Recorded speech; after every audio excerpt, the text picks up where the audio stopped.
اعوذ باللہ من الشیطان اللعین الرجیم بسم اللہ الرحمن الرحیم وبہ نستعین وهو خیر ناصر ومعین وصلی اللہ علی محمد وآلہ الطیبین الطاہرین اما بعد. اذان محترم، السلام علیکم ورحمۃ اللہ وبرکاتہ. آپ حضرات کی خدمت میں آج سورہ انفطار کا ایک مختصر سا تعارف پیش کیا جائے گا. سورہ انفطار 30ویں پارے میں سورہ نمبر 82 اور 82 نمبر کا سورہ ہے کہ جو مکی سوروں میں سے ایک سورہ ہے. اور عام طور سے جو مکی سورے ہیں ان میں خداوند عالم نے قیامت کا، معاد کا، بعثت کا، انسانوں کا دوبارہ اٹھائے جانا، اور اسی طرح سے قبر کا، آخرت کا بہت زیادہ تذکرہ کیا ہے، اور بار بار جو ہے وہ انسان کو اس بات کی تاکید کی ہے اور یاد دلایا ہے کہ دیکھو تم کو ایک دن یہاں سے، اس دنیا سے جانا ہے. تو سب سے پہلے تو اس سورہ کا جو نام ہے انفطار ہے، اس کے اوپر بحث کرتے ہیں کہ اس کو انفطار کیوں کہتے ہیں. اس کو انفطار اس وجہ سے کہتے ہیں کہ اس کے شروع میں ہی جو آیت ہے، پہلی آیت ہے اذا السماء انفطرت، اس کا جو پہلا جو اس میں جو لفظ ہے انفطرت، اس سے اس کا نام جو ہے لیا گیا ہے کہ جس کا مطلب ہوتا ہے شگافتہ ہونا. اذا السماء انفطرت کا مطلب ہے کہ آسمان جب پھٹ جائے گا. تو انفطار کا مطلب ہے شگافتہ ہونا، پھٹنا یا جدا ہونا. تو یہ نام جو ہے سورہ کا، اس سورہ کا انفطار اسی سے، اس آیت سے لیا گیا ہے. اب اس سورہ کے اندر خداوند عالم نے کون سی چیزوں کا تذکرہ کیا ہے اور کس چیز کی طرف جو ہے انسان کی توجہ کو دلایا ہے، آئیے ہم اس کی طرف جو ہے وہ نگاہ کرتے ہیں. تو سب سے پہلے تو خداوند عالم فرماتا ہے اذا السماء انفطرت، جب آسمان شگافتہ ہو جائے گا. یعنی قیامت کی ایک منظر کشی خداوند عالم یہاں پر پیش کر رہا ہے کہ اس وقت ایسا ہوگا کہ جب آسمان جو ہے وہ شگافتہ ہو جائے گا، ٹوٹ جائے گا، پھٹ جائے گا. اور وَإِذَا الْكَوَاكِبُ انتثرت، اور جب ستارے جو ہیں وہ بکھر جائیں گے. وَإِذَا الْبِحَارُ فُجِّرَتْ، اور یہ دریا جو بہہ رہے ہیں تمہارے سامنے، یہ سب کے سب جو ہیں ایک دوسرے سے مل جائیں گے. اور وَإِذَا الْقُبُورُ بُعْثِرَتْ، اور وہ وقت وہ ہوگا کہ جب قبریں، جو قبریں ہیں ان میں سے لوگ باہر آ جائیں گے اور قبروں کو ابھار دیا جائے گا. اور پھر وہ وقت ایسا ہوگا علمت نفس ما قدمت و اخرت. علمت نفس ما قدمت و اخرت کا مطلب یہ ہے کہ تب ہر نفس کو یہ معلوم ہوگا کہ اس نے کیا بھیجا ہے اور کیا جو ہے وہ چھوڑ دیا ہے، کیا مقدم کیا ہے اور کیا مؤخر کیا ہے. اور اس کو اس وقت پتہ چل جائے گا کہ جو اس نے آخرت کے لیے بھیجا ہے وہی اس کے لیے فائدہ مند ہے، اور جو اس نے اس دنیا میں چھوڑ دیا ہے وہ اس کے لیے کوئی فائدہ مند نہیں ہے. یا ایہا الانسان ما غرک بربک الکریم، یہ بہت ہی بہترین قرآن کی آیتوں میں سے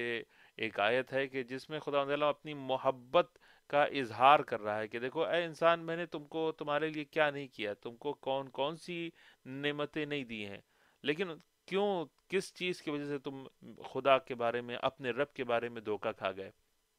پھر خدا خود ہی پھر آگے بڑھ کے کہتا ہے الذی خلقک، ہم نے تو تم کو جو ہے وہ پیدا کیا ہے، اور فسواک فعدلک، ہم نے تم کو پیدا کیا اور ایسے ہی پیدا نہیں کیا ہے بلکہ تم کو ایک متوازن خلقت بنایا ہے، ایک بہترین خلقت بنایا ہے کہ جس میں ہر چیز جو ہے وہ موجود ہے. فی ای صورت ما شاء رکبک، اور اس کے بعد جو ہے وہ کہتا ہے کہ اس نے جس صورت میں تمہیں چاہا ہے تمہارے اجزاء کو جو ہے وہ ترتیب دیا ہے، مرکب کیا ہے. اور پھر جو ہے وہ اپنی نعمتوں کا اس طرح سے اظہار خدا تعالیٰ میں سورہ میں کرتا ہے. کلا بل تکذبون بالدین، مگر تم لوگ آخرت کا جو ہے انکار کرتے ہو. تم کس بات کی وجہ سے آخرت کا انکار کرتے ہو؟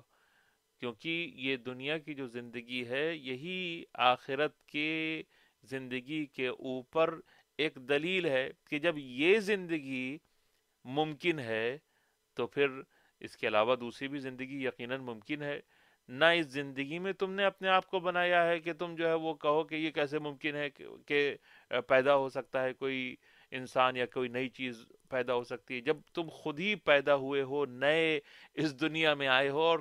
تم نے اپنے آپ کو پیدا نہیں کیا بلکہ کسی اور نے تم کو پیدا کیا ہے. اور تمہاری اس پیدائش میں، خلقت میں تمہارا کوئی رول ہی نہیں ہے، تو پھر کیسے تم اس بات کا شک کرتے ہو، اس بات کے اوپر شک کرتے ہو کہ آئندہ بھی زندگی جو ہے وہ کیا ہو سکتی ہے کہ نہیں ہو سکتی؟ بالکل ہو سکتی ہے، جب یہ زندگی ہو سکتی ہے آئندہ کی بھی زندگی ہو سکتی ہے۔ اس کے بعد پھر خدا کہتا ہے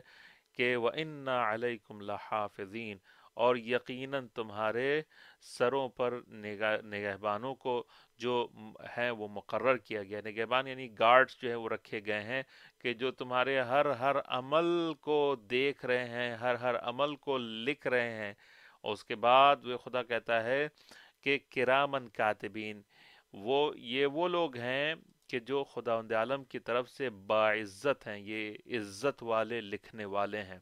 یعملون ما تفعلون، وہ تمہارے اعمال کو خوب اچھی طرح سے جانتے ہیں۔ یہ بہت ہی ڈرانے والی آیت ہے خداوند عالم کی،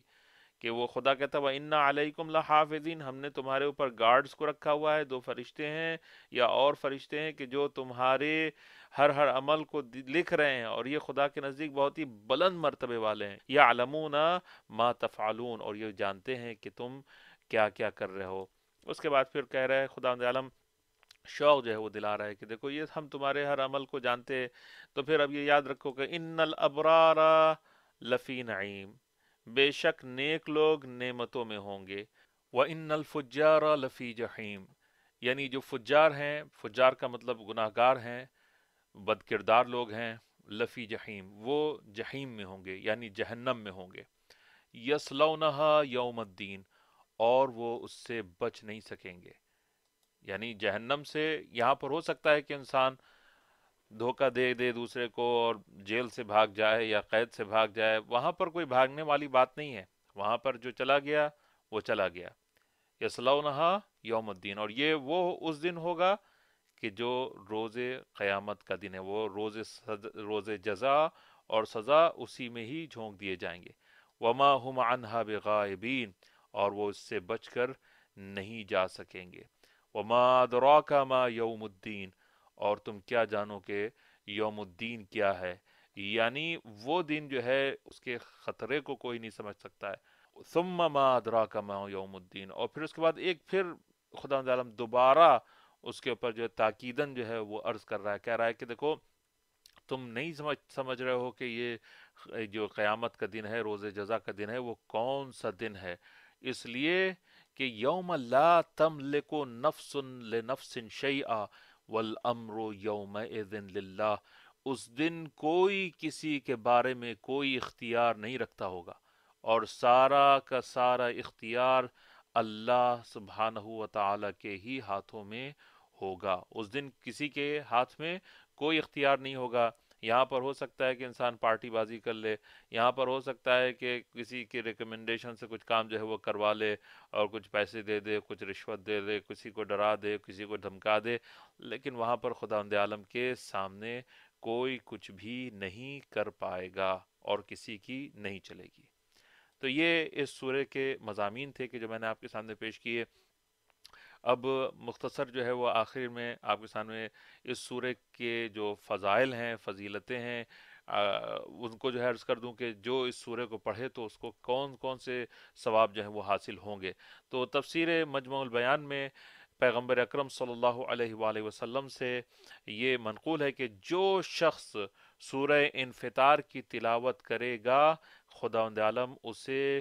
زمین پر موجود جتنی بھی قبریں ہیں ان کی تعداد کے برابر، اور اسی طرح سے جو برف اور بارش کے جو قطرے ہیں کہ جو زمین کے اوپر جو ہے وہ گرتے ہیں، اس سے 10 گنا نیکیاں اس کو عطا کرے گا۔ یعنی ایک سورہ کو پڑھنے کا، سورہ انفطار کے پڑھنے کا اتنا بڑا ثواب ہے، اللہ اکبر۔ اور اسی طرح ایک اور حدیث میں آیا ہے کہ پیغمبر اکرم صلی اللہ علیہ وآلہ وسلم نے یہ فرمایا کہ جو شخص قیامت کے دن میری زیارت کرنا چاہتا ہے، کہ جس طرح سے وہ ظاہری آنکھوں سے جیسے دیکھ رہا ہو مجھے، تو اس کو یہ چاہیے ہے کہ سورہ تکویر، سورہ انفطار اور سورہ انشقاق کی تلاوت کرے۔